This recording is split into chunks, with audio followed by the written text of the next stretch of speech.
പീരുമേട്ടിലെ ജനവാസ മേഖലയിൽ പതിവായി കാട്ടാനയെത്തുന്നത് പ്രദേശവാസികൾക്കിടയിൽ ആശങ്ക വർദ്ധിപ്പിക്കുന്നു. കഴിഞ്ഞ ദിവസം കൊട്ടാരക്കര ദിണ്ടിഗൽ ദേശീയപാതയിൽ പീരുമേട് മരിയഗിരി സ്കൂളിന് സമീപമാണ് കാട്ടാനയെത്തിയത്. ഇവിടെ ഇത് രണ്ടാം തവണയാണ് ആനയെത്തുന്നത്.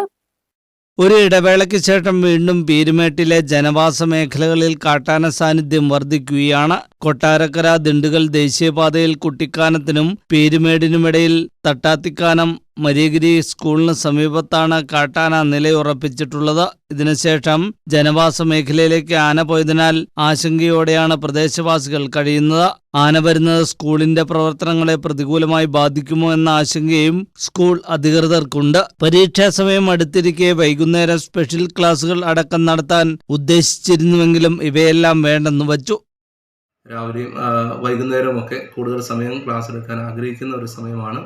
ഈ സമയത്ത് ആന വരുന്നു എന്നത് സ്കൂളിനെ സംബന്ധിച്ചിടത്തോളം, വിദ്യാർത്ഥികളെ സംബന്ധിച്ചിടത്തോളവും, അതുപോലെ തട്ടാത്തിക്കാനം ഈ പ്രദേശത്തുള്ള എല്ലാവരെയും സംബന്ധിച്ച് ആ താഴ്ഭാഗത്തേക്കാണ് ആന പോയിരിക്കുക.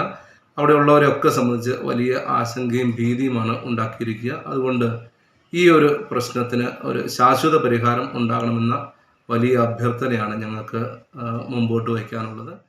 2 മാസം മുമ്പും ദേശീയപാതയിൽ ഇതേ സ്ഥലത്ത് കാട്ടാന എത്തിയിരുന്നു. അന്ന് ബസ് കാത്തുനിന്ന കുട്ടികൾക്ക് നേരെ ആന പാഞ്ഞെടുക്കുകയും ചെയ്തു. വിഷയത്തിൽ ശാശ്വത പരിഹാരം കാണാൻ വനംവകുപ്പിന്റെ ഭാഗത്ത് നിന്ന് ഒരു നടപടി ഉണ്ടാവുന്നില്ലെന്ന പരാതിയുമുണ്ട്. RRT ഉൾപ്പെടെ മേഖലയിലുണ്ടെങ്കിലും ഇതൊന്നും വേണ്ടവിധം പ്രയോജനപ്പെടുന്നില്ലെന്നാണ് നാട്ടുകാർ പറയുന്നത്. News bureau, Peermade.